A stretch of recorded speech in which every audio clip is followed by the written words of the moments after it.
Oke, kita lanjutkan materi struktur kita, teman-teman. Di chapter ke-6 ini nanti kita akan kenalan dengan lanjutan dari sentencing, namanya yaitu phrasing ya, teman-teman. Jadi kita kenalan tentang phrasing itu apa, dan kita belajar dengan phrasing yang pertama yaitu mengenai kelas kata adjektif atau kata sifat. Oke, dan apa penerapan di TOEFL structure seperti itu. Tapi sebelumnya kita review dulu supaya teman-teman nggak lupa ya. Jadi di hari pertama kita sudah belajar mengenai kalimat yang mana kalimat itu wajib punya subjek sama predikat. Subjek itu dibuatnya dari kata benda atau noun. Kalau nggak gitu dari kata ganti atau pronoun. Kemudian selain predikat ada juga ada juga selain subjek ada juga predikat ya, teman-teman. Predikat dalam bahasa Inggris itu wajib berupa kata kerja atau verb. Tapi tidak semua verb tidak bisa jadi predikat ya. Jadi ada verb yang hanya bisa menjadi predikat yaitu verb 1, verb SES, verb 2 dan auxiliary verb, dan artikan semuanya aktif ya, teman-teman, kecuali kalau auxiliary verb-nya itu berupa to be verb 3. Nanti artinya jadi pasif. Nah, kemudian ada verb yang nggak bisa jadi predikat yaitu verb 3 yang berdiri sendiri tanpa auxiliary. Ketika verb 3 berarti dia pasif. Verb ing yang berdiri sendiri tanpa auxiliary berarti dia aktif, dan to verb 1. Umumnya dia diartikan aktif ya. Kemudian di dalam kalimat mau ada lebih dari satu subjek, satu predikat, nggak apa-apa. Misalnya ada dua subjek, dua predikat, nggak masalah. Syaratnya harus ada yang namanya conjunction ya, teman-teman, atau kata hubung. Nah, conjunction atau kata hubung sendiri dibagi menjadi dua jenis. Yang pertama ada yang namanya fanboys sama selain fanboys. Fanboys itu singkatan dari for and nor but or yet so dengan masing-masing artinya ya, teman-teman. Dan selain yang for and nor but or yet so, berarti conjunction itu miliknya yang non fanboys atau selain fanboys. Ada banyak sekali ya, teman-teman. Nah, bedanya apa fanboys dengan selain fanboys kok mereka dibedakan? Bedanya adalah di penempatan di dalam kalimat. Kalau fanboys dia hanya bisa di tengah-tengah. Kalau selain fanboys dia bisa di awal, bisa di tengah. Kemudian nanti bentuk kalimatnya, kalau fanboys itu cuma satu yaitu subjek predikat, fanboys subjek predikat. Sedangkan kalau yang selain fanboys nanti bentuk kalimatnya ada tiga, teman-teman. Jadi bisa subjek predikat, conjunction subjek predikat, atau subjek conjunction subjek predikat predikat, atau conjunction subjek predikat, koma subjek predikat. Seperti itu. Dan perbedaan yang terakhir untuk conjunction adalah fanboys itu tidak selalu menghubungkan dua subjek, dua predikat. Dia bisa menghubungkan bagian dari kalimat saja. Misalnya objek dengan objek saja, keterangan dengan keterangan saja, kata sifat dengan kata sifat saja, dan seterusnya. Ya, syaratnya ketika dia menghubungkan bagian dari kalimat saja, yang dihubungkan harus paralel atau setara, teman-teman. Nah, tapi kalau conjunction yang selain fanboys, dia hanya bisa menghubungkan dua subjek, dua predikat. Seperti itu. Nah, kemudian setelah kita belajar conjunction, kita belajar mengenai inversion ya, atau pembalikan posisi kalimat, teman-teman. Yang mana kalimat itu umumnya adalah subjek predikat. Di inversi ini nanti ada predikat dulu baru subjek. Nah, di dalam soal structure TOEFL ada 6 penanda inversi ya, teman-teman. Yaitu yang pertama adanya there, yang artinya ada, dia pindah sebelum subjek tanpa koma. Yang kedua keterangan tempat atau adverb of place, dia pindah sebelum subjek tanpa koma. Kemudian ada negative adverb atau keterangan yang maknanya negatif ketika dia pindah sebelum subjek tanpa koma. Kemudian ada komparatif atau caranya membandingkan ya, yaitu more than atau other than. Nanti setelahnya kalau mau diikuti subjek predikat boleh, atau predikat dulu baru subjek boleh. Jadi komparatif ini lebih fleksibel, teman-teman, nomor 4 ini ya.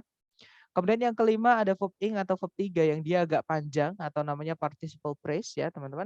Dan nanti ketika dia pindah sebelum subjek tanpa koma menjadi penanda inversi. Jadi cari predikat dulu baru subjek setelahnya. Dan yang terakhir yaitu pada kasus conditional sentence atau kalimat pengandaian ketika conjunction if-nya dihapus. Untuk tipe 1 penandanya adanya will verb 1. Nanti kalau if dihapus diganti jadi should. Kemudian tipe kedua ada would verb 1. Ketika nanti ada would verb 1, if-nya dihapus diganti jadi were. Kemudian yang ketiga ada would have verb 3 penandanya, teman-teman. Ketika if dihapus nanti diganti jadi had. Seperti itu. Nah, setelah kita belajar bentuk yang kalimat yang unik namanya inversion, kita juga belajar bentuk kalimat yang unik lagi. namanya double komparatif ya. Caranya bilang semakin, yaitu more-nya ditambahkan the, teman-teman. Dan karena double, jadi semakin semakin, the more the more. Dan kata bendanya harus jelas. Jadi dikasih kata sifat sebelum kata bendanya. Kata sifat hari ini kita akan pelajari ya, teman-teman. Nah, mungkin sebelum kita lanjut ke chapter 6 mengenai phrasing, ada yang mungkin ingin ditanyakan dulu sama teman-teman, silahkan.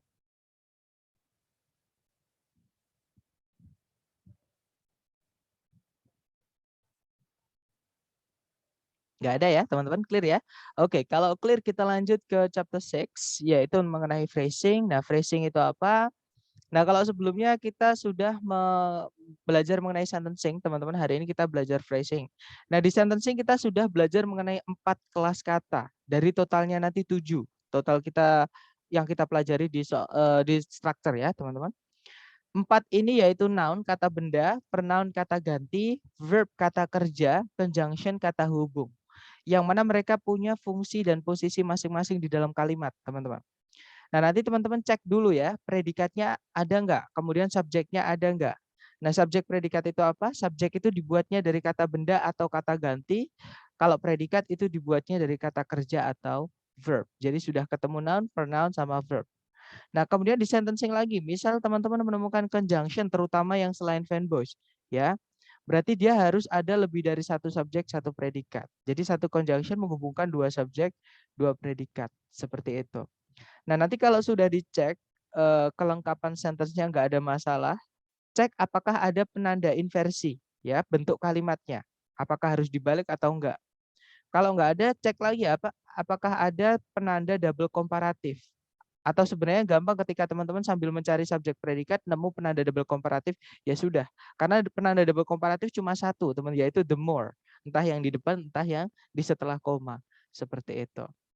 Nah, nanti kalau ternyata nggak menemukan masalah, semuanya sudah lengkap, berarti masalahnya adalah di phrasing, ya teman-teman. Nah, kalau sebelumnya kita belajar sentencing itu adalah caranya membuat sentence, kalau phrasing itu adalah caranya membuat frase. Nah, frase itu apa? Frase itu adalah gabungan kata yang menempati satu posisi kalimat. Mungkin teman-teman pernah ketika mengerjakan TOEFL bertanya-tanya, loh, kenapa subjek itu bisa panjang sekali? Baru nemu predikat. Kenapa nggak kata benda doang subjek itu? Nah, itulah yang dimaksud dengan frase, teman-teman. Jadi tempatnya di subjek, tapi lebih dari satu kata. Jadi kayak gerumbul di satu tempat gitu. Jadi di subjek. Sama, kadang predikat juga lebih dari satu kata, teman-teman. Contohnya yang auxiliary verb. Dan auxiliary verb pun bisa ditambahi kata lagi, seperti itu. Ya, jadi subjek, predikat itu bisa agak panjang kayak gitu. Nah, hari ini kita belajar mengenai phrase ini ya. Nah, memberikan contoh mengenai phrase lebih jelas lagi, saya akan gunakan contoh kalimat, teman-teman. Di sini misalkan saya punya kalimat I saw a man on that bench last night. Saya melihat seorang pria di bangku itu tadi malam. Nah, nanti kalau kita pecah posisi kalimatnya, yaitu SPOK-nya ya, atau subjek, predikat, objek, keterangannya, nanti jadinya seperti ini. Jadi subjeknya tadi adalah I, predikatnya adalah saw, objeknya adalah a man, keterangannya adalah on that bench, itu keterangan tempat, keterangan waktunya adalah last night. Nah, kalau kita cek di subjek itu hanya terdiri dari satu kata, teman-teman, yaitu I. Berarti itu bukan frase. Karena namanya frase itu gabungan kata yang menempati satu posisi kalimat. Namanya gabungan kata ya minimal ada dua. Ya. Nah, kalau satu aja gini berarti namanya kata, bukan frase, teman-teman. Oke, jadi unit bisa dibilang unit terkecil dari sebuah bahasa seperti itu. Dia hanya berupa kata. Oke. Nah, kemudian predikatnya itu saw. Dia hanya satu kata juga, teman-teman. Oke. Di objek, nah baru di sini ada kata a, seorang, man, pria. Inilah yang disebut dengan frase. Minimal ada dua kata, tempatnya di satu posisi kalimat. Inilah yang disebut dengan frase. Nah, sebenarnya objek itu yang bisa jadi objek itu adalah kata benda, teman-teman. Di situ kata bendanya adalah man, artinya pria. Nah, kata benda di situ dijelaskan dengan kata sifat a. Jadi nggak apa-apa. Nah, kita akan belajar mengenai peritilan-peritilan seperti ini. Ya, peritilannya objek yaitu yang membuat kata benda, yang membuat objek itu kata benda di objek boleh dikasih peritilan-peritilan berupa kata sifat. Nah, nanti kita belajar mengenai kata sifat ya. Kemudian adverb, contohnya tadi ada on that bench, di bangku itu. Nah, ini juga berupa frase karena 3 kata. Last night, keterangan waktunya juga berupa 2 kata. Berarti ini juga frase, teman-teman. Nah, itulah perbedaannya kata dengan frase, ya. Dan untuk yang pertama kita pelajari ini di frase pertama yaitu penggunaan kata sifat atau adjektif. Nah, di dalam bahasa Indonesia atau gini, adjektif itu fungsinya atau kata sifat itu fungsinya cuma satu, teman-teman. Yaitu menjelaskan benda. Yang punya sifat itu benda. Contoh kalau saya bilang rumah, rumah itu benda. Nah, rumah itu bisa kita sifati. Misalkan rumah yang besar, rumah yang kokoh, rumah yang mengerikan misalnya, rumah yang tinggi misalnya. Nah, tinggi, besar, kokoh, mengerikan itu tadi adalah yang dinamakan dengan kata sifat. Ya, jadi dia memberikan kualitas atau ya sifat ke bendanya. Nah, dalam bahasa Indonesia, ketika kata sifat nempel dengan kata benda, itu kata bendanya dulu baru kata sifat. Jadi urutannya noun dulu baru adjektif. Contohnya tadi rumah yang besar. Jadi rumahnya dulu, bendanya dulu, baru kata sifatnya yang besar. Tapi kalau dalam bahasa Inggris, ini dibalik, teman-teman. Jadi kalau di dalam bahasa Inggris, kata sifatnya dulu, baru kata bendanya. Jadi untuk bilang rumah yang besar, itu kita bilangnya bukan house big, tapi big house. Seperti itu. Jadi kalau teman-teman menemukan titik-titiknya itu di sebelum kata benda, entah kata benda itu di subjek, entah kata benda itu di objek. Nah, kemungkinan itu adalah tempatnya kata sifat. Ya, teman-teman. Saya ulang lagi, jadi kalau ada titik-titiknya itu di sebelum kata benda, entah di subjek, entah di objek, nah itu berarti kemungkinan tempatnya kata sifat. Nah, tapi kata sifat dalam bahasa Inggris itu dibagi menjadi 3 keluarga besar sesuai karakteristiknya masing-masing, ya. Yang pertama kata sifat namanya determiner, yang kedua namanya deskriptif atau epithet, yang ketiga namanya noun adjunct. Nah, ini hanya nama. Teman-teman nggak perlu hafalin nama, ya. Yang penting teman-teman paham. Yang pertama itu adalah jenis kata sifat yang dia tidak bisa berdiri tanpa kata benda, alias dia selalu butuh kata benda. Contohnya kata the. Nggak boleh saya bilang I need the, terus dikasih titik. Nggak bisa, teman-teman. Jadi harus diselesaikan dengan kata benda. Karena ada the. Contohnya I need the pen. Aku butuh bolpen itu.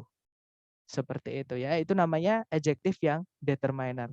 Nah, adjektif yang determiner sendiri itu ada beberapa kategori. Ini sesuai urutan ya, teman-teman. Yang pertama ini adalah yang bisa dijawab dengan pertanyaan yang mana. Seperti itu. Apakah jelas atau tidak. Jadi menentukan apakah bendanya nanti jelas atau tidak. Kalau bendanya jelas itu pakainya the ya, teman-teman.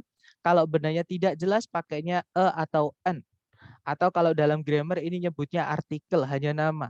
Intinya teman-teman tahu kalau the, a, an itu termasuk kelas katanya adjektif. Seperti itu, ya.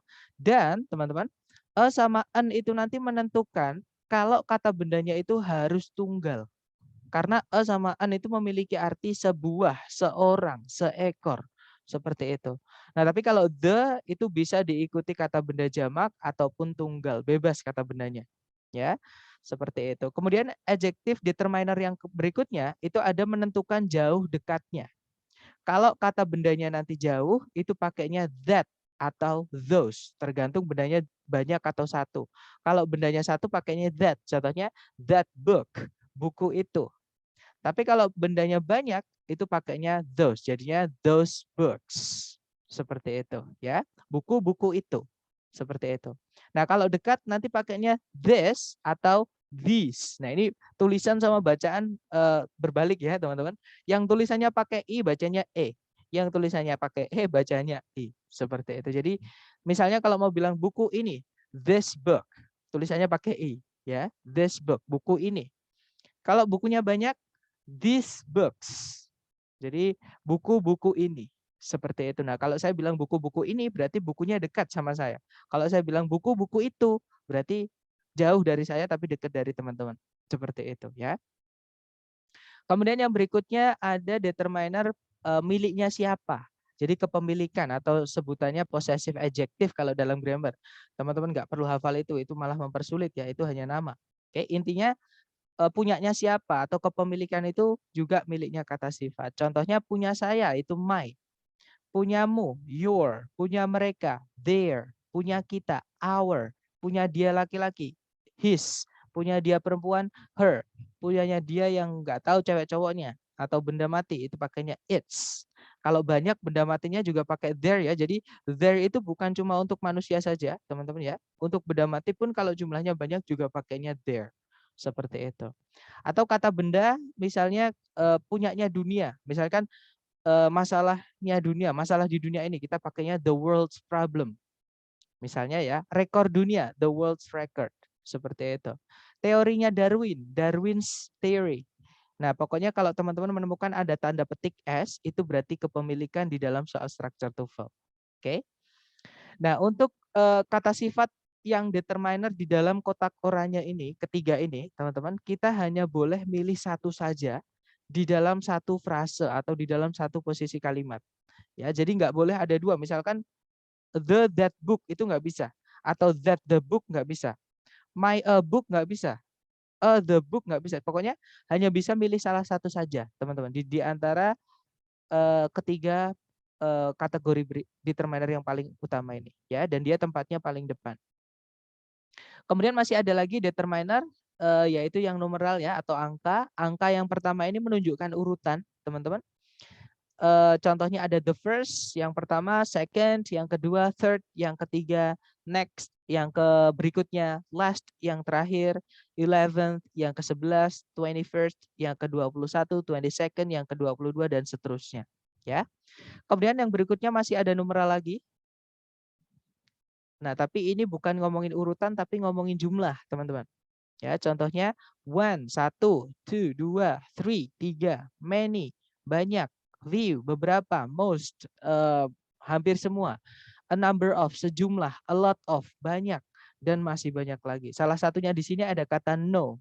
No itu artinya tak satu pun, teman-teman. Nah, kalau di speaking itu memang artinya no, tidak. Tapi kalau no di dalam writing itu artinya adalah tidak satu pun. Jadi sama artinya dengan zero, nol. Ya, diingat-ingat, no itu adalah miliknya kata sifat, teman-teman. Karena itu sering keluar di soal structure TOEFL. Kemudian yang terakhir, adjektif yang determiner caranya bilang yang lain, ya, yaitu other. Nah, penggunaannya other itu harus diikuti kata benda jamak, ya. Nanti kata bendanya harus jamak, teman-teman. Kalau another itu kata bendanya harus tunggal karena ada an-nya di situ ya. Nah, kalau the other itu bebas, dia boleh jamak, boleh tunggal. Seperti itu. Oke. Sebelum kita lanjut ke adjektif yang berikutnya yaitu deskriptif atau epithet, mungkin ada pertanyaan dulu mengenai determiner, silahkan teman-teman. No question ya, atau nanti ketika teman-teman ada pertanyaan langsung saja unmute and please say the question, oke? Kemudian yang berikutnya ada kata sifat yang deskriptif atau epithet. Nah, ini yang bisa dijawab dengan pertanyaan bagaimana ya, teman-teman.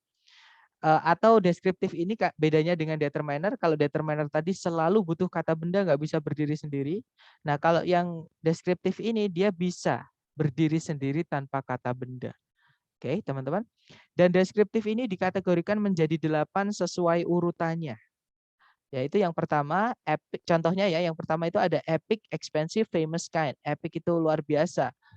Expensive itu mahal, famous terkenal, kind itu baik hati. Nah, ini termasuk ke dalam kategori kualitas atau karakteristiknya bendanya. Kemudian yang kedua ada gigantic, itu sangat besar. Large itu besar, tiny itu sangat kecil, microscopic itu mikroskopis. Nah, dia termasuk ke dalam size atau ukuran bendanya. Kemudian yang ketiga ada archaic, itu artinya kuno, sama kayak ancient ya, itu kuno, itu ngomongin umur atau age. Kemudian ada hot sama cold, hot itu panas, cold itu dingin, itu ngomongin temperature. Nah, age sama temperature ditaruh di satu posisi karena dia boleh dibolak-balik, teman-teman. Jadi kalau ada temperature sama age, boleh age dulu atau temperature dulu. Oke. Kemudian yang keempat itu ada namanya participle, yaitu verb 3 atau verb ing yang fungsinya menjadi kata sifat. Ya, itulah alasan kenapa verb ing dan verb 3 yang berdiri sendiri tanpa auxiliary dia tidak bisa menjadi predikat, teman-teman. Oke. Nah, contohnya di sini ada burning artinya yang terbakar, fascinating artinya yang menarik, excited itu senang, confused itu bingung. Seperti itu. Nah, hati-hati untuk participle ini yang sering sekali di kampung Inggris itu yang saya dengar I am boring. Nah, jangan bilang I am boring, teman-teman. Karena kalau kalian bilang I am boring, itu artinya saya membosankan. Nah, kalau mau pakai boring bukan I, pakainya it. It is boring. Ini membosankan. Nah, tapi kalau pakai I, pakainya bukan boring tapi bored. Sama kayak papan ya. Jadi I am bored, itu saya bosan. Seperti itu. Kemudian yang kelima di situ ada oval, rectangular, square, cubic, tubular, itu ngomongin bentuk ya. Jadi shape-nya bendanya itu. Kemudian yang keenam ada maroon, violet, indigo, purple, silver, dan seterusnya, itu ngomongin warna atau color. Dan yang ketujuh ada Japanese, English, Canadian, American, dan seterusnya. Misalnya Indonesian, Vietnamese, for example. Nah, itu ngomongin dari mana bendanya, asalnya, atau lokasinya. Nah, itu origin atau location. Dan yang terakhir, itu wooden dari kayu, plastik dari plastik, metal dari logam, paper dari kertas, fiber dari serat, dan sebagainya. Nah, ini ngomongin bahannya, bendanya dibuat dari apa. Itu material. Nah, ini sudah diurutkan sesuai urutannya, tapi saya selama ini belum pernah menemukan kata benda yang memakai lengkap ke 8-8-nya muncul semua, belum pernah, teman-teman. Ya, tapi kalau misalkan teman-teman menemukan quality sama size, nah berarti harus quality-nya dulu baru size. Ya, misalkan ada quality sama color, berarti quality-nya dulu baru color. Seperti ini. Nah, ini sudah sesuai urutan. Nah, itu tadi mengenai deskriptif.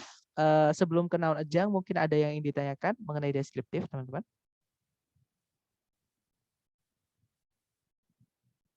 Nggak ada ya? Oke, kalau nggak ada lanjut ke kata sifat. Iya, silakan, brother. Contohnya tadi yang quality dulu baru color gimana maksudnya? Sorry, quality dulu baru apa? Color. Color ya. Misalnya nih, saya mau bilang mobil biru yang mahal. Nah, misalnya ya teman-teman, mobil biru yang mahal itu misalnya. Nah, ini bahasa Inggrisnya berarti the dulu ya, determiner selalu di depan teman-teman. Nah ini harus quality-nya dulu. Jadi bukan the blue expensive car, tapi the expensive blue car. Jadi quality-nya dulu, quality-nya itu di sini expensive, oke, mahal. Kemudian color-nya baru di situ yaitu blue. Baru kata bendanya yaitu car, seperti itu. Gimana, dapat maksud saya nggak, brother? Jadi secara urutan ketika ada kata sifat lebih dari satu sebelum kata benda, nah urutannya seperti ini. Apakah menjawab atau masih bingung?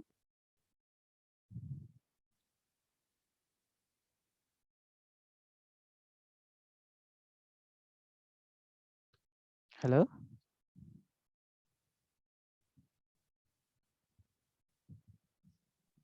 Ya, Sir, lanjut dulu, Sir.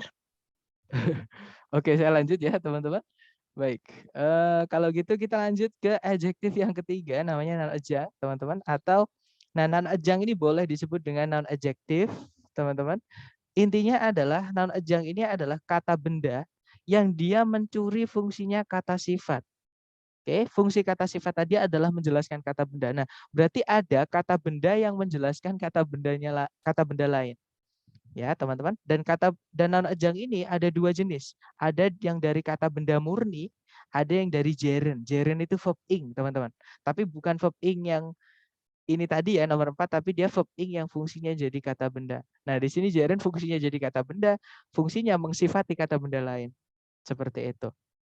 Nah, untuk contoh yang noun adjunct dari kata benda asli, itu contohnya yang pertama ada bookshelf, rak buku. Kalau saya misal bilang ke teman-teman nih, rak buku, wujudnya rak atau buku, teman-teman? Rak ya, nice. Kemudian yang kedua, pencil case, kotak pensil. Kalau saya bilang kotak pensil, itu yang saya maksud pensilnya atau kotaknya? Kotak. Kotaknya ya. Dan contoh terakhir adalah baby powder. Sama, misal saya ke toko, teman-teman. Pak, beli bedak bayi. Pasti orang yang jual bukan ngasih saya bayinya, ya, tapi orangnya pasti ngasih saya bayi. Nah, jadi kata buku, kata pensil, kata bayi di frase bookshelf, pencil case sama baby powder tadi, dia hanya menjelaskan kata benda lain, bukan kata benda intinya, bukan wujud bendanya. Oke. Nah, kata benda inilah yang disebut dengan noun adjunct. Dan noun adjunct ini tidak boleh jamak ya teman-teman. Misalnya pencil case itu nggak boleh pencil case. Karena kata sifat itu tidak bisa dihitung. Jadi kata benda kalau sudah jadi kata sifat tidak bisa dihitung. Nggak bisa kita bilang beautiful, large, itu nggak bisa. Misalnya expensive, itu nggak bisa teman-teman. Oke, jadi yang bisa dihitung itu cuma kata benda. Nah, tapi kalau kata benda fungsinya jadi kata sifat, dia tetap nggak bisa dihitung, harus tunggal. Seperti itu. Oke. Kemudian yang dari gerund sama teman-teman, ada kata benda yang dibuat dari verb ing. Nah, itu ketika kata benda dibuat dari verb ing menjelaskan kata benda lain itu bisa. Contohnya kata running shoes, sepatu lari. Contohnya lagi washing machine, mesin cuci. Contohnya lagi dining table, meja makan. Seperti itu. Nah, itu tadi adalah ketiga jenis adjektif. Intinya tempatnya mereka adalah di sebelum kata benda. Ketika dia berupa satu kata ya, teman-teman. Maksudnya satu kata misalnya expensive gitu aja. Nggak ada tambah-tambahnya expensive-nya. Nah, itu tempatnya sebelumnya noun. Oke, large misalnya. Nah, itu sebelumnya noun. The misalnya itu sebelumnya noun. Oke, seperti itu. Nah, sebelum ke contoh soal, adakah yang ingin ditanyakan? Silakan. Sir, sorry mau nanya. Iya, nggak apa-apa, silakan. Itu yang gerund itu berarti haruskah verb ing atau nggak usah verb ing? Oke, Harus. good question. Kalau gerund itu memang verb ing. Jadi verb ing itu di dalam, makanya gini teman-teman. Verb ing itu kenapa kok nggak bisa jadi predikat ketika dia berdiri sendiri tanpa auxiliary? Karena verb ing ketika berdiri sendiri tanpa auxiliary di dalam kalimat, fungsinya akan berubah, kelas katanya akan berubah, bukan lagi verb. Satu, dia bisa menjadi kata sifat, namanya participle. Contohnya burning, fascinating, exciting, confusing, dan seterusnya. Ya, nah yang kedua fungsinya adalah kata benda, namanya adalah gerund. Nah jadi bisa dibilang kalau gerund itu ya verb ing, bentuknya selalu verb ing, seperti itu. Oke, baik. Oke, dapat ya. Contohnya kalimatnya mungkin kalau saya mau bilang belajar bahasa Inggris itu sangat menyenangkan. For example. Nah, itu ada kata belajar bahasa Inggris tapi tempatnya di subjek. Itu nggak bisa saya bilang study English is fun. Itu harus diingkan. Jadinya studying English is fun. Seperti itu. Kenapa? Karena subjek itu yang punya adalah noun. Atau kalau nggak gitu pronoun. Bukan verb. Ya, teman-teman. Seperti itu. That's good question. Mungkin ada pertanyaan lagi, teman-teman. Silahkan.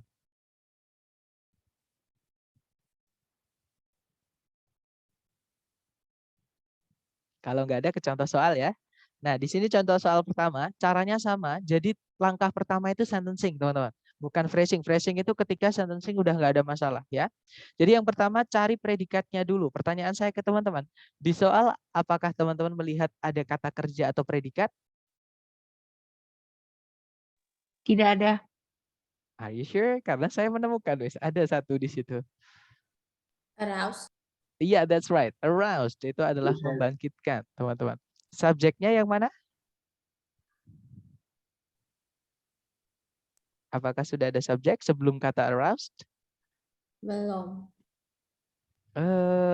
Ada kata benda, teman-teman. Di sebelumnya aroused ada kata benda. Social crusade. Ya, that's right. Social crusade. Jadi crusade-nya itu kata benda, teman-teman. Artinya adalah perjuangan. Ya.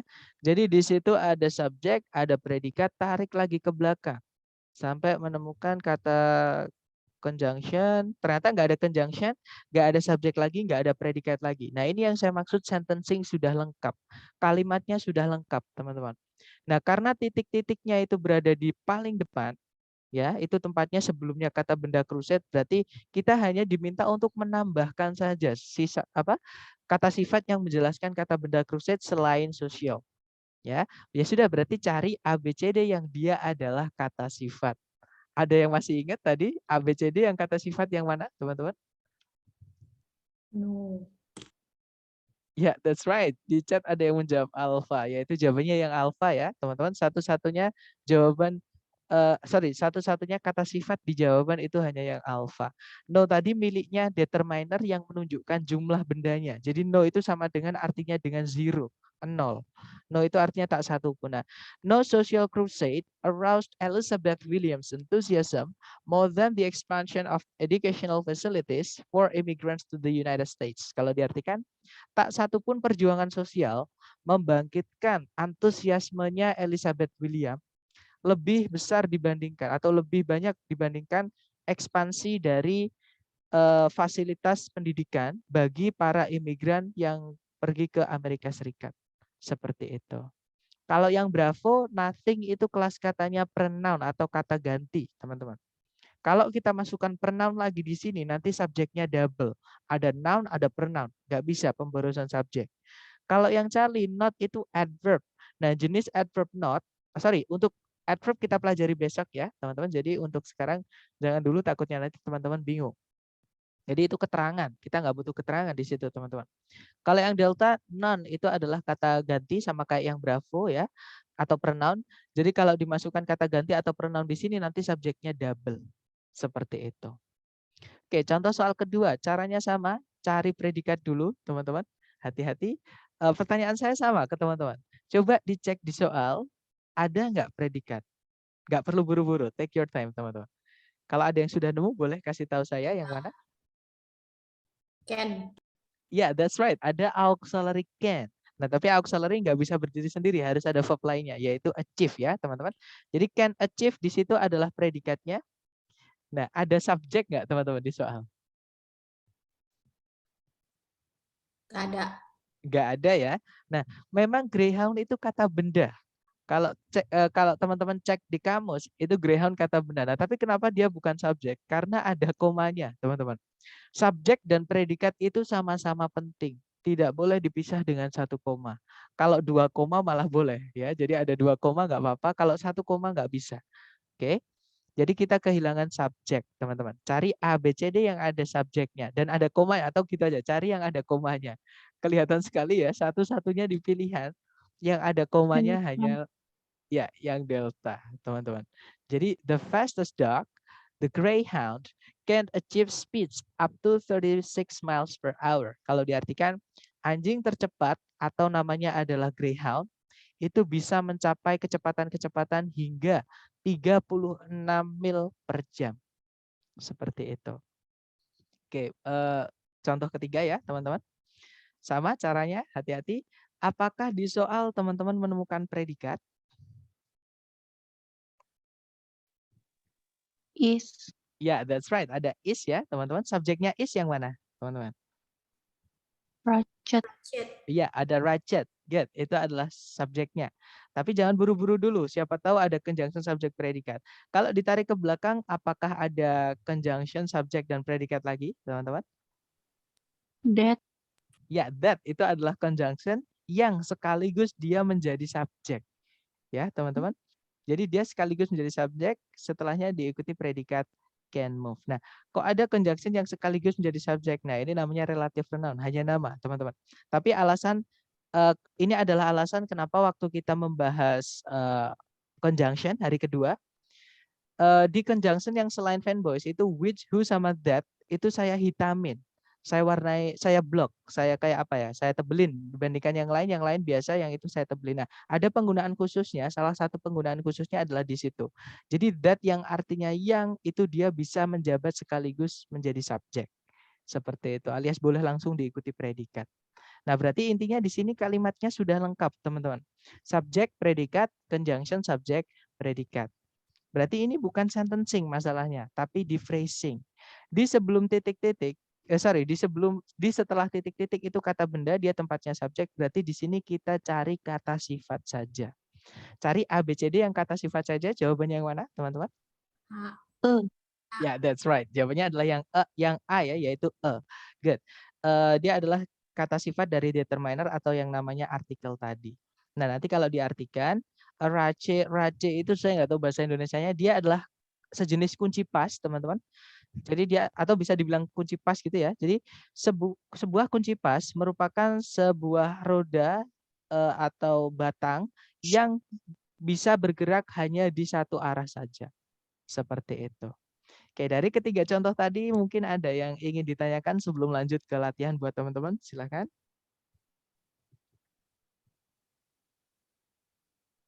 Nggak ada ya teman-teman. Nah, sekarang dicoba dulu sepemahaman teman-teman dulu ya. Nomor 4, jangan takut salah, waktunya 30 detik dimulai dari sekarang. Silahkan teman-teman.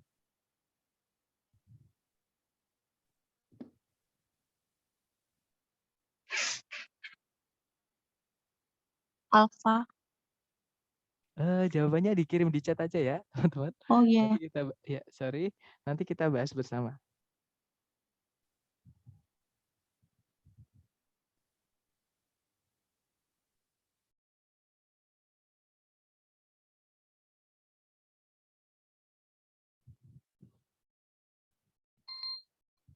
Oke, 30 seconds over. Silahkan jawabannya teman-teman dikirim di chat, kemudian kita bahas.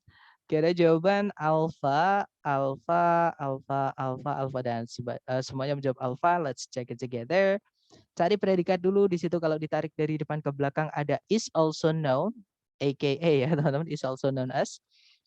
Itu predikat, subjeknya adalah kata state, kata benda artinya negara bagian. Kemudian kalau ditarik ke belakang ada conjunction because. Subjeknya adalah Yoming women, predikatnya adalah were. Secara sentencing kalimatnya sudah lengkap ya, subjek predikat, conjunction subjek predikat, right? Nah, titik-titiknya dia di situ masuk ke dalam bagiannya subjek.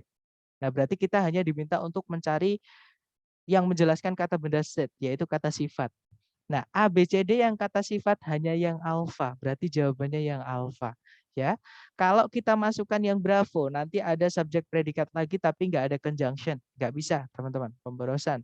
Kalau yang Charlie ada conjunction tapi nggak ada subjek predikat lagi, sama dengan yang delta ada conjunction nggak ada subjek predikat lagi, atau as juga bisa menjadi preposisi teman-teman, artinya sebagai. Nah, tapi kalau kita masukkan preposisi nanti kata bendanya akan berubah menjadi keterangan dan kita malah akan kehilangan subjeknya. Seperti itu. Berarti delta nggak bisa fix, jawabannya yang alfa berarti ya, teman-teman. Nanti kalau diartikan, negara bagian Yoming juga dikenal sebagai negara kesetaraan karena wanita-wanita Yoming merupakan yang pertama kali di bangsa itu untuk mengikuti pemilu. Seperti itu. Oke, next number 5. Silahkan dicoba lagi teman-teman. 30 detik dimulai dari sekarang, silahkan.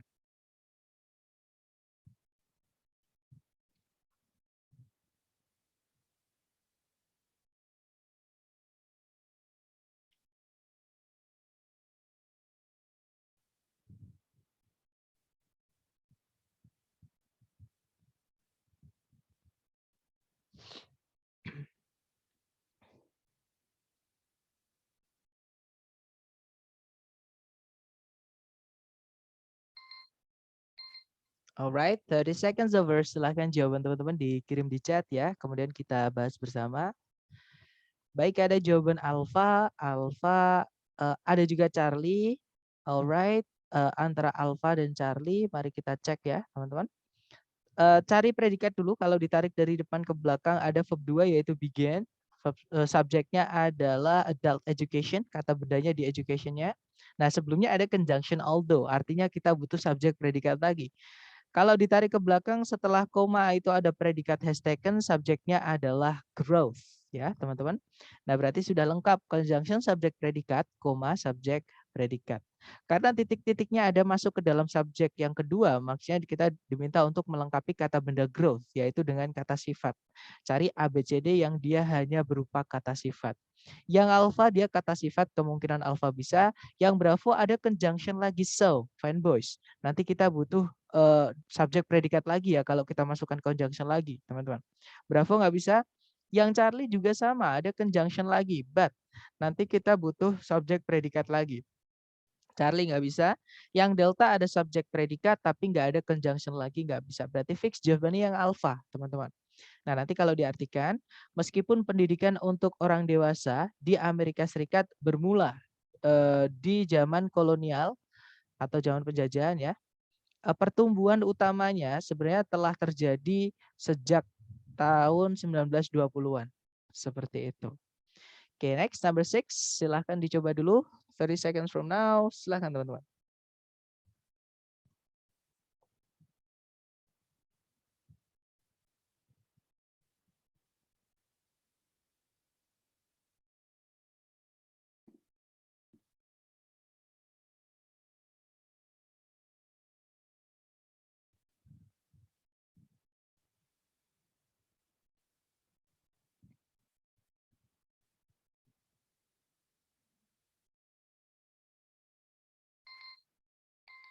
Well, 30 seconds over. Silahkan jawabannya teman-teman dikirim di chat ya. Oke, ada jawaban delta, delta, Alright, delta. Baik, semuanya saya lihat menjawab delta. Kita cek bersama, teman-teman. Cari predikat dulu di soal, tarik dari depan ke belakang. Di situ ada verb yaitu has been, ya. Subjeknya adalah chief material, kata bendanya di materialnya. Kemudian ada conjunction yaitu but, karena sebelumnya ada koma ya. Ini penanda fanboys kalau menghubungkan dua subjek dua predikat. Nah, biasanya sebelumnya ada koma seperti ini, teman-teman. Nah, setelahnya ada subjek yaitu metal and stone, predikatnya have also been used. Artinya kalimatnya sudah lengkap, sentencing nggak ada masalah ya, subjek predikat, conjunction subjek predikat.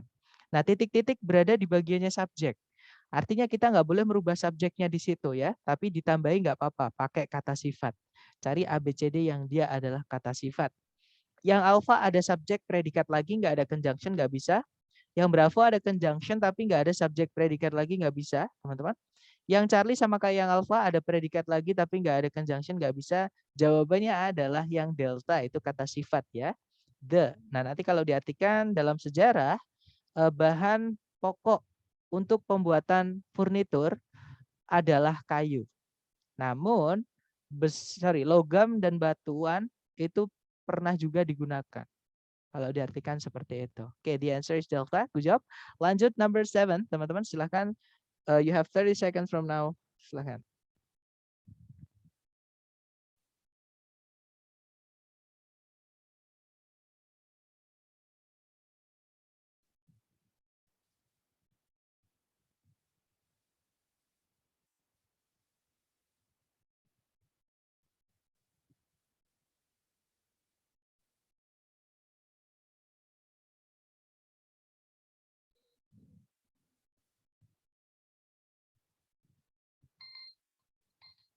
Alright, 30 seconds over. Silahkan jawabannya dikirim di chat.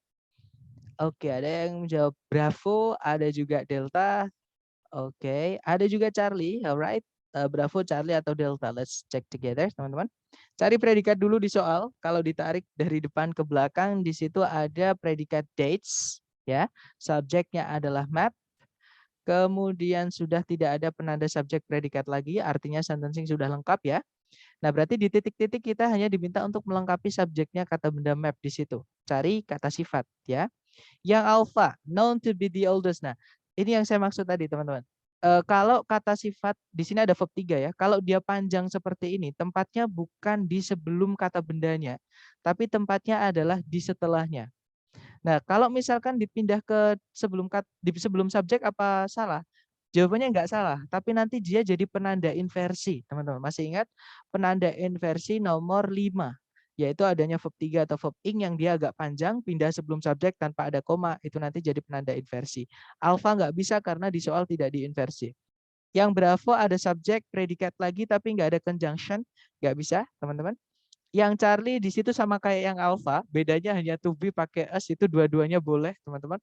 Ya, maksudnya boleh itu secara grammar benar, tapi kalau kita masukkan di soal nggak bisa. Nanti jadi penanda inversi dia. Charlie bukan. Yang delta di situ ada the, itu determiner ya, adjektif yang paling depan, yang dia selalu butuh noun.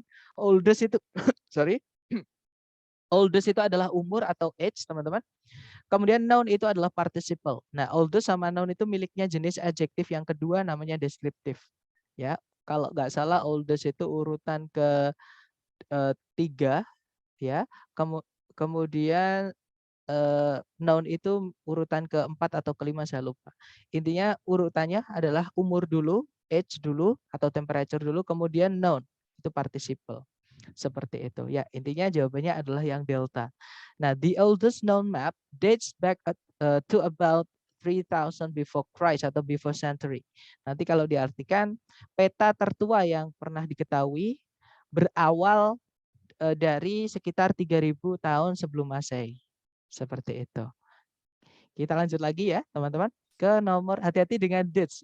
Sepertinya banyak yang tertipu dengan kata dates ya, teman-teman. Jadi dates itu bisa artinya tanggal, bisa juga kurma. Dia kata benda kalau diartikan tanggal atau kurma, atau juga jalan atau kencan itu ya. Dia bisa kata benda, kata kerja, tapi dates di sini artinya adalah berawal atau berasal, seperti itu, teman-teman. Kita lanjut lagi ke nomor 8.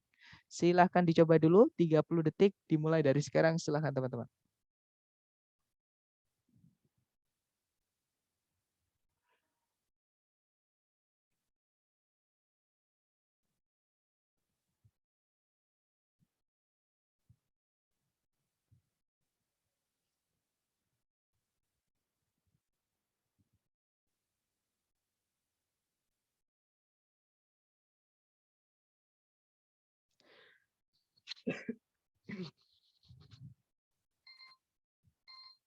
Oke, 30 seconds over. Silahkan jawabannya dikirim di chat. Baik, ada jawaban delta, delta, delta, bravo, oke, bravo atau delta, baik. Sorry, bravo yang tadi ya, berarti semua menjawab delta, sorry teman-teman. Mari kita cek bersama, cari predikat dulu di soal. Nah, di situ ada kata are cold, ya.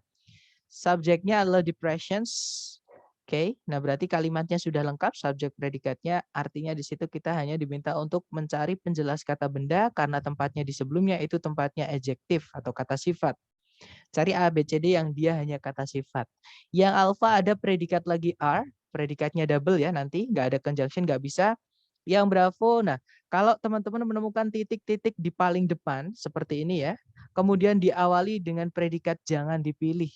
Karena di soal structure TOEFL tidak ada yang diawali dengan, tidak ada yang diakhiri dengan tanda tanya. Artinya tidak boleh predikat muncul di paling depan. Seperti itu, berarti bravo sudah pasti salah ya. Kalau yang Charlie di situ ada conjunction, tapi tidak ada subjek predikat lagi. Charlie nggak bisa, jawabannya adalah yang delta.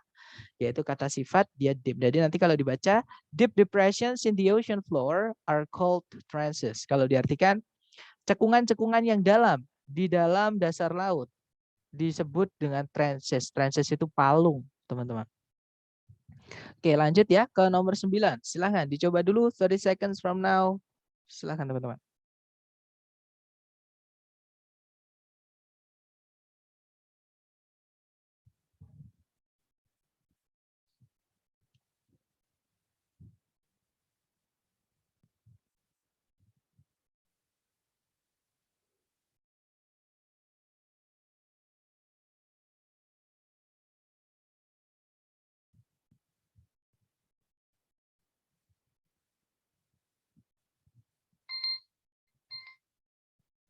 Oke, 30 seconds over. Silahkan jawabannya teman-teman dikirim di chat.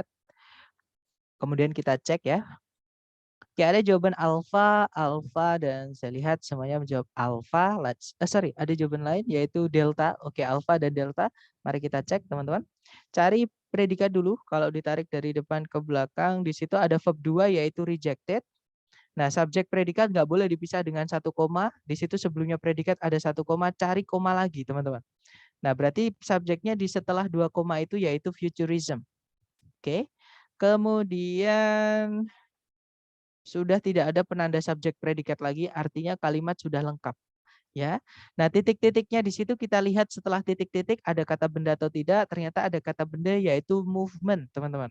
Nah, yang menjelaskan kata benda adalah kata sifat. Berarti di titik-titik di situ kita carikan kata sifat untuk menjelaskan kata movement. Yang alpha kemungkinan bisa karena dia kata sifat.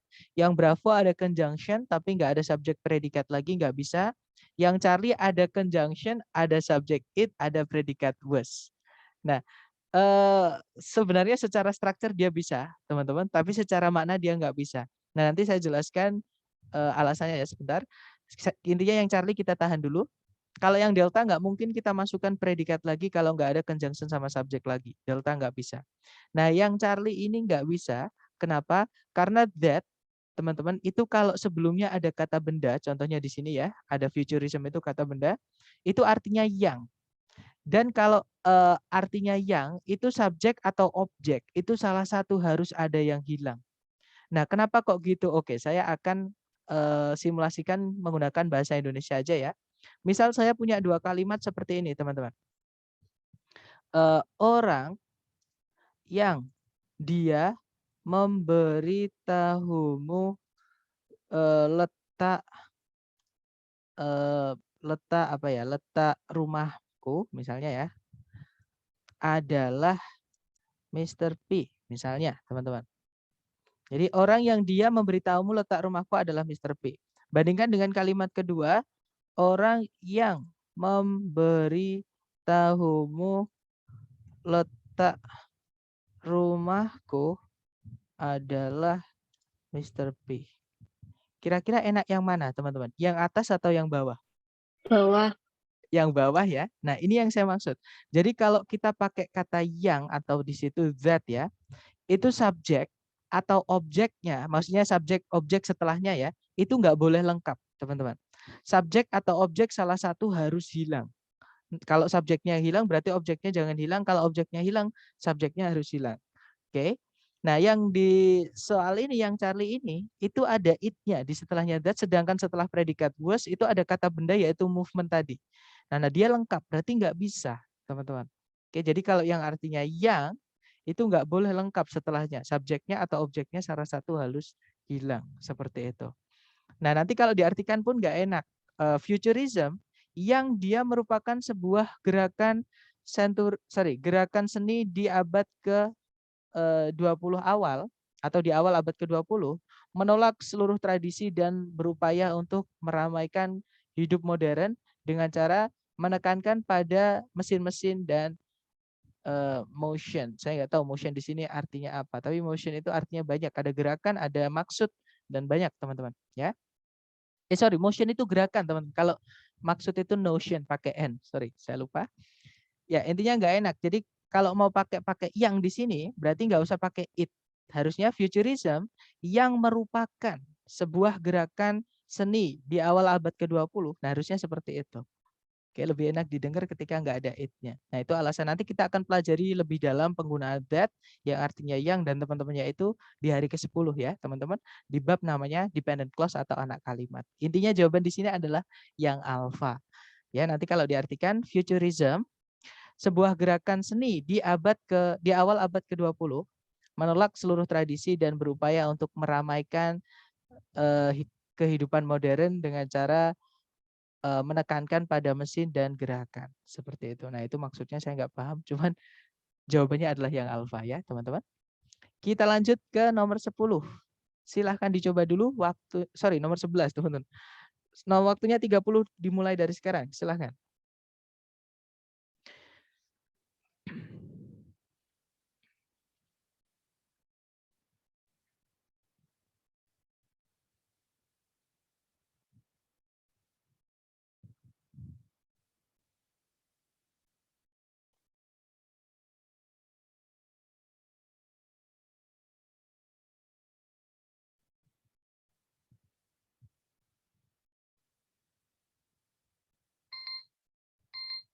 Baik, 30 detik sudah habis. Silahkan jawabannya teman-teman dikirim di chat. Kemudian kita bahas bersama. Silahkan teman-teman.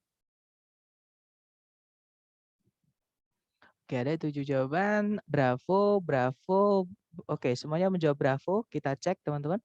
Cari predikat dulu di soal. Kalau ditarik, nah di situ ada kata magnified. Artinya memperbesar. Subjeknya adalah telescopes, kemudian sudah tidak ada conjunction subjek atau predikat. Berarti kalimatnya sudah lengkap ya. Subjek predikatnya. Berarti di sini masalahnya bukan di sentencing tapi di phrasing. Kita disuruh mencari pelengkap dari, nah karena titik-titiknya sebelum kata benda di subjek, berarti kita harus cari saja kata sifat. Yang alpha ada conjunction tapi nggak ada subjek predikat lagi, alpha nggak bisa. Nah, bravo kemungkinan bisa. Yang Charlie ada subjek predikat tapi nggak ada conjunction, nggak bisa. Delta ada conjunction tapi nggak ada subjek predikat lagi, nggak bisa. Berarti fix jawabannya yang bravo ya teman-teman. The telescopes of the 1900s magnified objects 33 times their original size. Kalau diartikan teleskop-teleskop dari tahun 1600-an memperbesar benda-benda 33 kali ukuran asli mereka. Seperti itu. Lanjut teman-teman ke nomor 12. Silahkan dicoba dulu 30 detik dimulai dari sekarang. Silahkan teman-teman.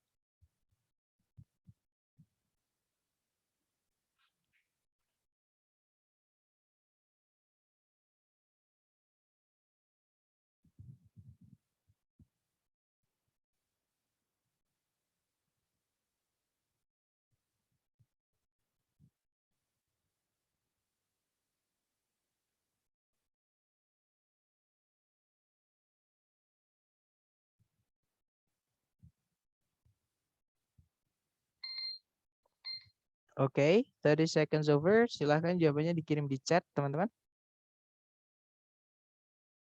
Oke, ada jawaban Charlie, dan saya lihat semuanya menjawab Charlie. Oke, kita cek bersama ya. Cari predikat dulu. Di situ kalau ditarik dari depan ke belakang ada kata rest. Subjeknya adalah authority. Ada conjunction dan subjek sekaligus yaitu who ya, teman-teman. Predikatnya adalah is selected. Nah, artinya kalimatnya sudah lengkap, subjek, predikat, conjunction, subjek, predikat. Nah, di sini kita hanya diminta untuk melengkapi subject authority, berarti kita hanya cari kata sifat saja. Yang alpha ada subjek predikat, nggak ada conjunction, nggak bisa. Yang bravo ada conjunction, nggak ada subjek predikat, nggak bisa. Yang Charlie kemungkinan bisa. Yang delta ada subjek predikat, nggak ada conjunction, nggak bisa. Ya, teman-teman. Berarti fix jawabannya yang Charlie. The executive and administrative authority in the United States government rests with a president who is elected for a 4-year term. Kalau diartikan, otoritas administratif dan eksekutif di pemerintahan Amerika Serikat berada pada tangan presiden yang terpilih untuk 1 kali masa jabatan kali 4 tahun. Atau 1 masa jabatan kali 4, ya itu tadi teman-teman. Oke, nomor 12 lanjut ke nomor 13, silahkan dicoba dulu. Waktunya 30 detik dimulai dari sekarang, silahkan teman-teman.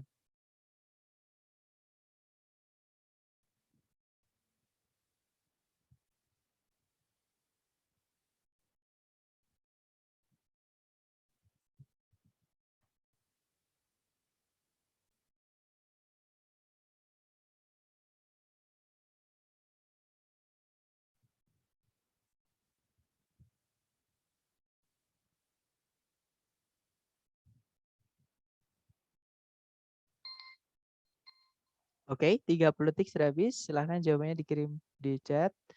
Alright, ada Bravo, ada Charlie, ada Delta, Bravo, Charlie, Delta. Oke, let's do together. Kita cocokkan bersama, teman-teman. Yang nomor 13 cari predikat, di situ ada verb 1 yaitu add.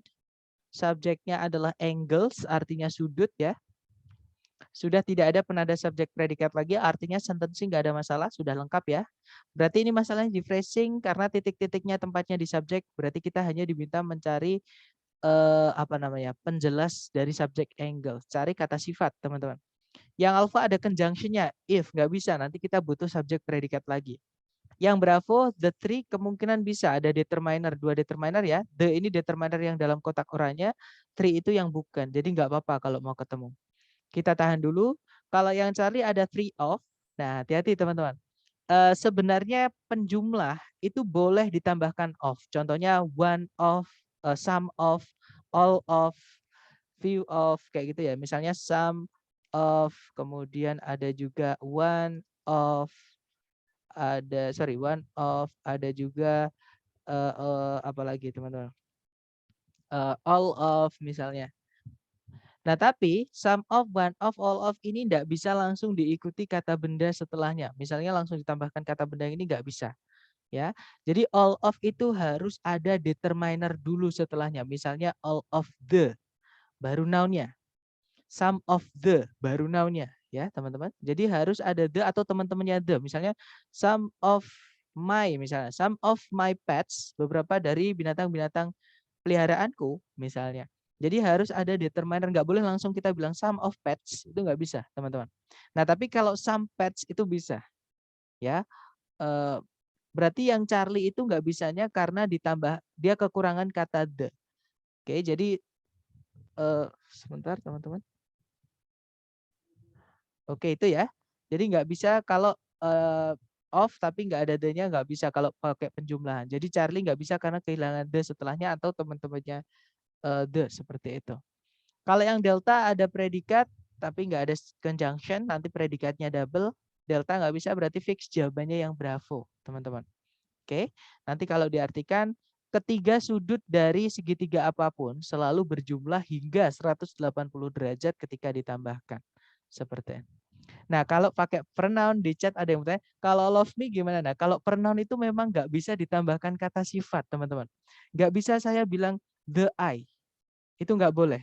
The me itu nggak boleh. Ya, nah itu beda lagi. Kalau misalkan dia pakai kata ganti, kan saya tadi bilangnya all of noun nggak bisa. Tapi kalau all of diikuti pronoun nggak apa-apa, karena malah pronoun itu nggak boleh ditambahi kata sifat, teman-teman. Ya itu bedanya kata ganti sama kata benda. Jadi the I itu nggak ada, the me itu nggak ada. Makanya kalau pakai all of baru boleh ketika setelahnya diikuti kata ganti. Tapi di soal nomor 13 ini bukan kata ganti, dia pakai kata benda yaitu angles. Seperti itu. But that's a good question. Gimana, dapat, brother? Maksud saya?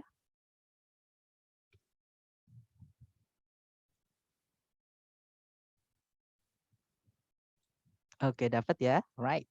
Jadi kalau diingat-ingat teman-teman, kalau kata ganti itu nggak bisa ditambahkan dengan kata sifat. Ya, karena kata ganti itu menggantikan benda yang sudah jelas. Jadi ya sifatnya sudah jelas, bendanya sudah jelas kayak jadi satu kesatuan. Kayak gitu.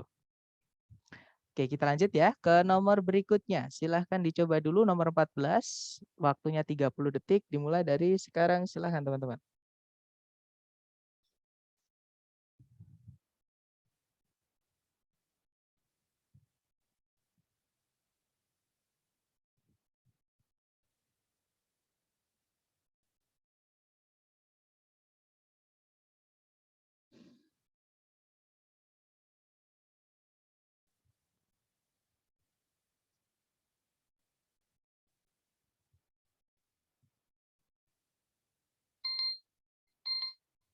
Oke, 30 seconds over. Silahkan jawabannya teman-teman dikirim di chat.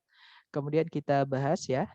Oke, ada jawaban alfa, ada juga bravo. Oke, antara alfa atau bravo, mari kita cek bersama. Kalau ditarik dari depan ke belakang cari predikat, di situ ada is, teman-teman.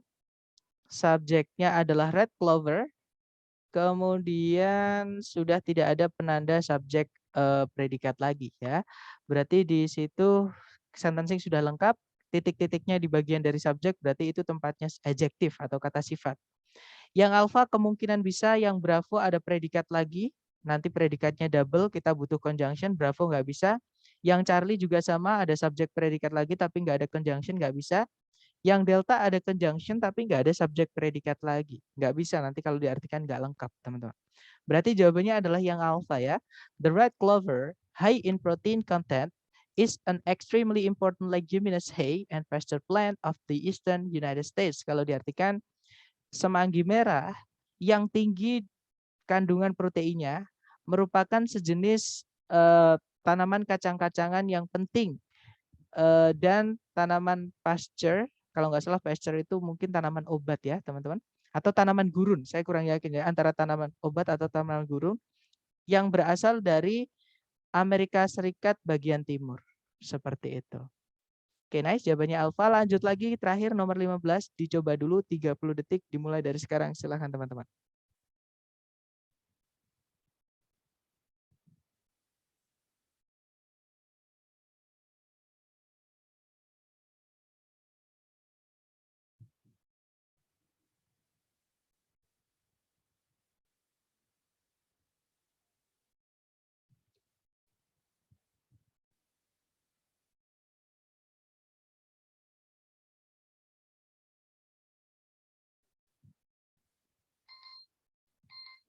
Oke, 30 detik sudah habis. Silahkan jawabannya teman-teman dikirim di chat ya.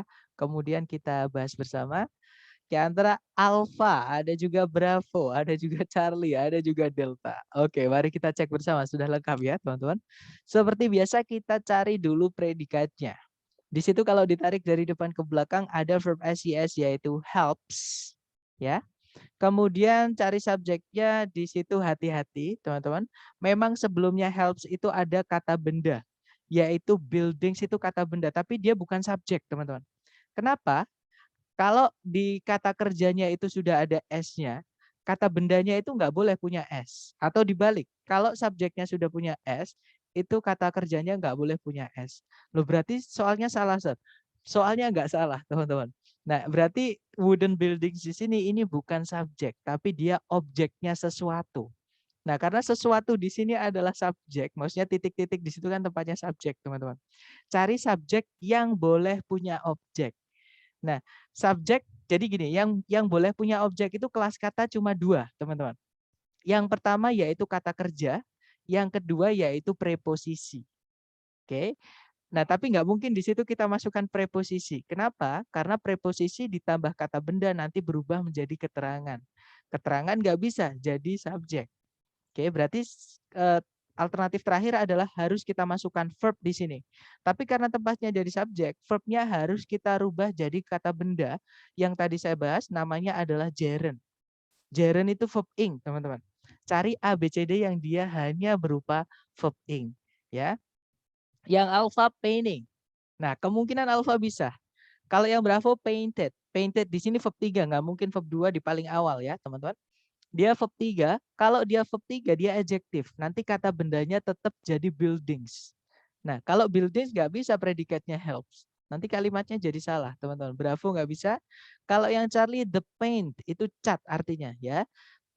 Kata benda. Nah, kata benda nggak boleh punya objek, teman-teman.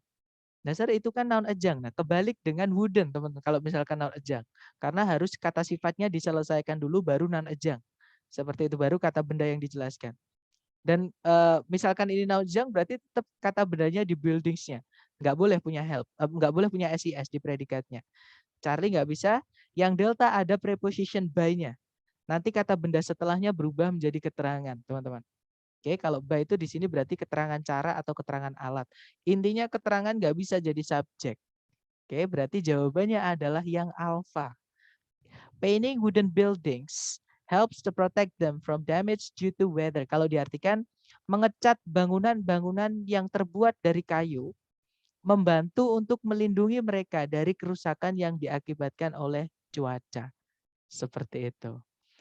Nah, itu tadi adalah mengenai kata sifat ya, teman-teman. Mungkin ada yang ingin ditanyakan dulu, silakan sebelum saya tutup. Mau tanya, Sir? Iya, silakan, brother. Di nomor 15 ini kan ada gelatinting sama painted ya. Sorry, Kemarin gimana? belajar mengenai inversi. Inversi itu salah satu penandanya kan sama verb 3. Itu Betul. membedakannya ini apa, Sir? Oke, misalkan kalau ini bisa nggak jadi inversi? Oke, masih ingat teman-teman? Inversi itu ketika predikat dan subjeknya dibalik. Nah, ini ada painted panjang ya, painted wooden buildings misalnya. Oke, verb 3 ada tambah-tambahannya. Nah, kalau misalkan helps itu predikatnya, subjeknya nanti yang mana? Nah, saya balikan di situ. Ada nggak subjeknya nanti, brother?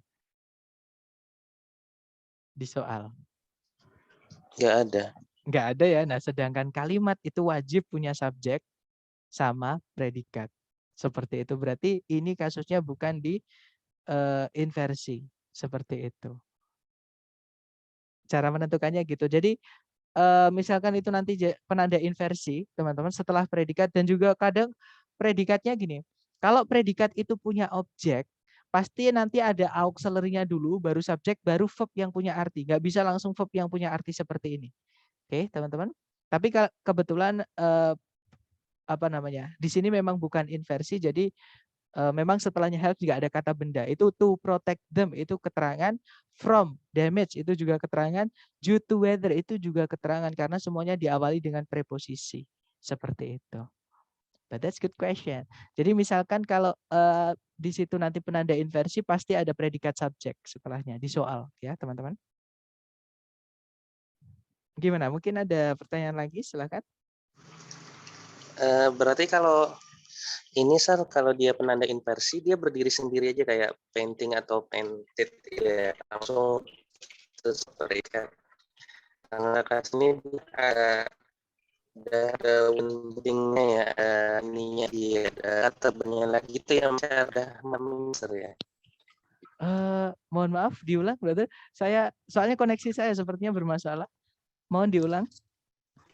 Gimana? Sir, kalau mungkin ada trik khusus, Sir, untuk membedakan painted yang inversi sama yang painted yang kasus ini. Bukan. Saya memahaminya Oke, seperti ini. Koreksi gimana? pemahaman saya. Kalau yang penanda inversi itu dia setelah kata painted itu dia langsung ketemu predikat gitu ya. Habis itu baru ketemu subjek. Pada That's kasus right. ini kan dia setelah painting itu ada ketemu kata benda lagi gitu ya. Apakah itu cara cepat membedakannya, Sal? Gimana ya? Jadi gini, teman-teman. Ini masalahnya di verb ya. Memang verb ini kasusnya banyak sekali. Jadi gini. Verb itu ada yang dia butuh objek. Contohnya adalah memberi, membeli, membutuhkan, mencari. Itu dia butuh objek. Nah, ada juga kata kerja yang tidak butuh objek. Contohnya duduk, berdiri, berlari, berenang, tidur. Nah, itu dia adalah kata kerja yang tidak butuh objek. Nah, ketika verb itu ing, teman, jadi verb ing ya, dan fungsinya bukan sebagai, pokoknya verb ing aja. bukan predikat, verb ing itu pasti selalu butuh objek. Ketika dia kalau diartikan butuh objek. Contohnya membutuhkan itu verb ing selalu ada objek setelahnya. Nah, ketika nanti dia jadi penanda inversi, berarti itu harus diikuti objek dulu. Nggak boleh langsung painting dipisah sendiri, itu nggak bisa. Karena dia memang selalu butuh objek kalau diartikan. Nah, tapi kalau misalkan kata kerjanya memang nggak butuh objek, ya mungkin setelahnya diikuti keterangan atau setelahnya diikuti kata sifat, itu boleh. Beberapa kata kerja boleh langsung diikuti kata sifat, beberapa kata kerja tidak boleh. Jadi diikuti kata keterangan, seperti itu. Ya. Nah, intinya adalah kalau saya, teman-teman, bagaimana cara menentukan apakah dia inversi atau bukan? Nah, teman-teman harus cek dulu kelengkapan kalimatnya. Jadi cari subjek sama predikat dulu. Nah, misalkan kalau di titik-titik di situ kita anggap inversi, penanda inversi ya, teman-teman. Nah, kita cek itu ada predikat, ada nggak subjeknya.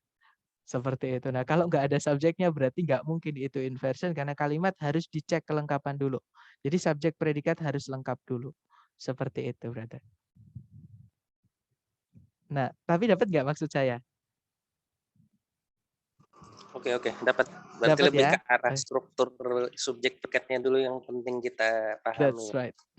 Nah, ini kenapa kok bukan inversi karena nggak ada kata benda setelah helps-nya sebagai subjek.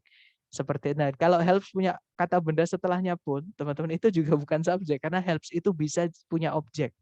Nah, untuk helps karena dia bisa punya objek, ketika diinversi nanti yang pindah auxiliary-nya, teman-teman. Jadi auxiliary dulu, misalnya di situ does, terus diikuti subjek baru help. Seperti itu. Oke, untuk menghilangkan kerancuan kalau kata kerja itu kalau kata benda setelah kata kerjanya itu sebagai subjek atau objek. Karena subjek sama objek itu sama-sama kata benda atau kata ganti, teman-teman. Seperti itu.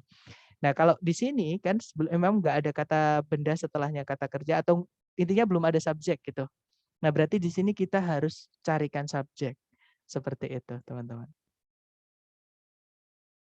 Tapi keren sekali, maksudnya kritis-kritis, teman-teman.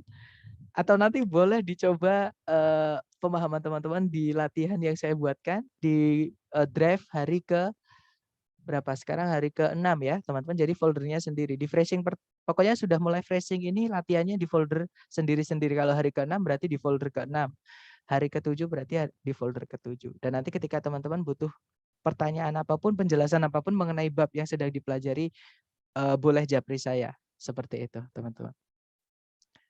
Gimana? Mungkin ada pertanyaan lagi dulu sebelum saya tutup? Sorry, Sir. Satu lagi, Sir. Iya, enggak apa-apa, silakan. Enggak apa-apa. Tadi tidak tepatnya apa ya alasannya? Sorry, gimana? Sorry. Untuk jawaban B, painted, itu jawabannya salah apa ya?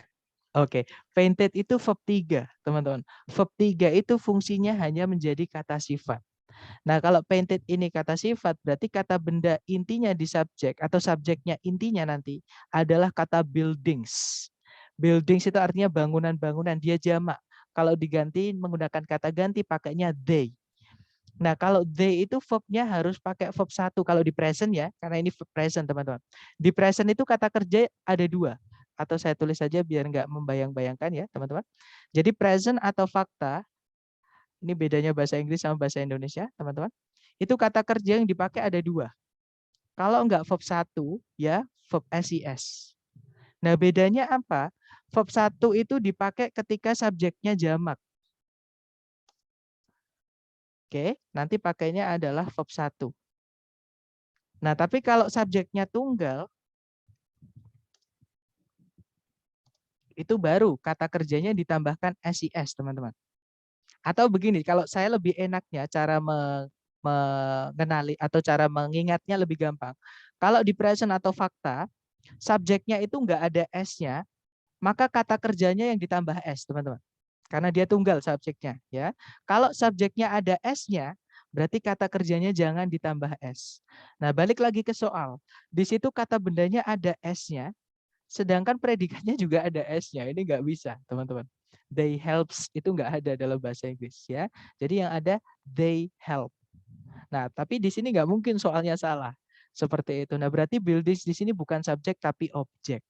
Cari di sini subjeknya dulu. Yang bisa jadi subjek antara kata kerja itu hanya verb ing. Namanya gerund. Dan gerund itu nggak bisa dihitung. Kalau ada kata kerja yang kalau ada kata benda yang nggak bisa dihitung, contohnya air, udara, minyak, apalagi tanah, misalnya pasir, nah itu kan nggak bisa dihitung. Kalau ada kata benda yang nggak bisa dihitung, itu selalu dianggap tunggal. Jadi pakainya kata kerja yang SIS. Makanya contohnya, memancing adalah hobiku. Fishing is my hobby. Jadi bukan fishing are, tapi fishing is my hobby.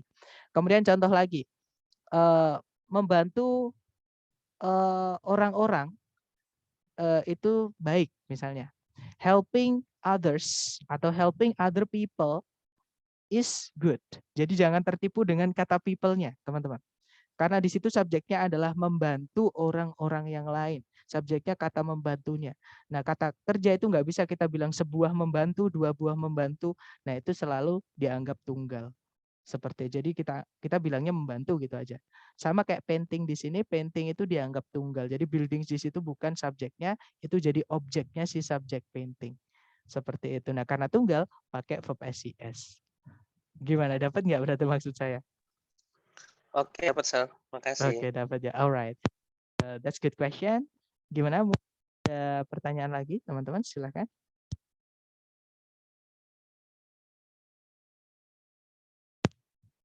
Kalau nggak ada, itu tadi ya saran saya, kalau ada waktu luang, pemahaman teman-teman harus dites lagi dengan latihan yang sudah saya susun. Nanti kalau butuh apa-apa bisa japri saya lewat WhatsApp. Baik, kalau nggak ada pertanyaan, begitu saja. Thank you so much for having me today, everyone. See you next time. The last I say, Assalamualaikum warahmatullahi wabarakatuh.